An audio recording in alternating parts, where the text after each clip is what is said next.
رسول اللہ صلی اللہ علیہ وآلہ وسلم نے ارشاد فرمایا کہ پنگھوڑے میں 3 آدمیوں کے علاوہ کسی نے کلام نہیں کیا۔ پہلے نمبر پر حضرت عیسیٰ علیہ السلام نے کلام کیا، اور دوسرا جریج کا ساتھی، وہ بڑا ہی عبادت گزار شخص تھا، اس نے اپنے لیے ایک حجرہ تیار کروا رکھا تھا، سو وہ اسی حجرے میں تھا کہ اس کی ماں آئی اور اس کی ماں نے اسے آواز دی، اور وہ نماز پڑھ رہا تھا۔ اس کی ماں نے اسے پکارا، اے جریج، تو اس نے کہا کہ اے میرے رب، ایک طرف نماز ہے اور دوسری طرف میری ماں ہے۔ تو اس نے اپنی ماں کی طرف توجہ نہ کی اور اپنی نماز کو جاری رکھا۔ اس کی ماں واپس لوٹ گئی۔ دوسرے دن پھر اس کی ماں اس کے پاس آئی اور اسے پکارا، اے جریج، وہ نماز پڑھ رہا تھا۔ اس نے کہا، اے مولا، ایک طرف تو ہے، تیری نماز ہے، اور دوسری طرف میری ماں ہے۔ تو جریج نے اپنی نماز کو جاری رکھا۔ پھر تیسرے دن جب اس کی ماں اس کے قریب آئی تو پھر وہ نماز میں مشغول تھا۔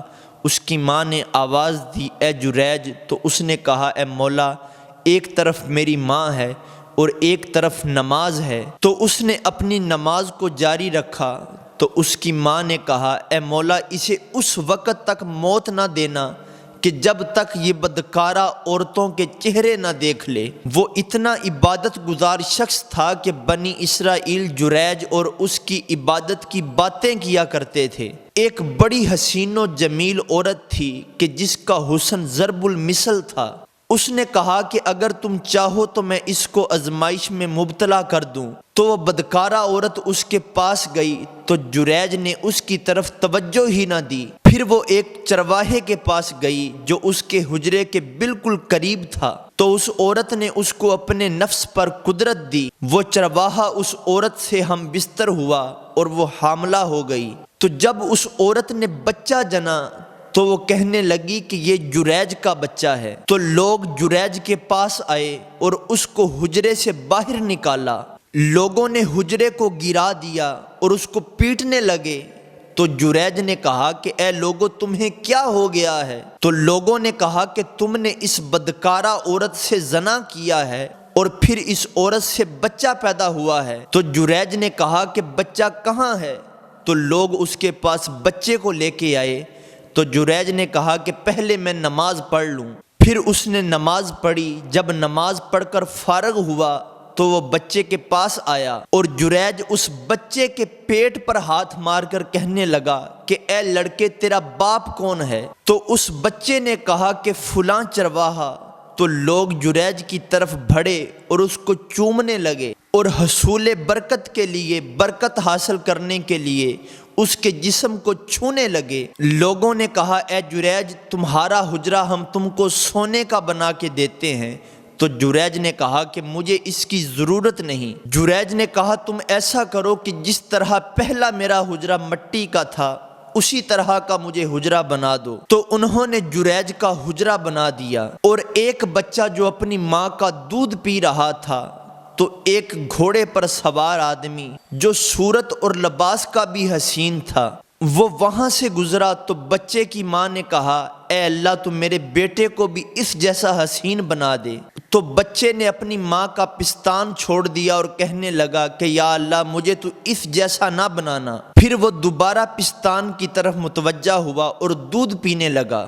راوی کہتے ہیں، گویا کہ میں دیکھ رہا ہوں کہ رسول اللہ صلی اللہ علیہ وآلہ وسلم نے اپنی انگشت شہادت منہ میں ڈالی ہوئی ہے اور اسے چوس کر بچے کے دودھ پینے کی مثال حضور بیان فرما رہے ہیں۔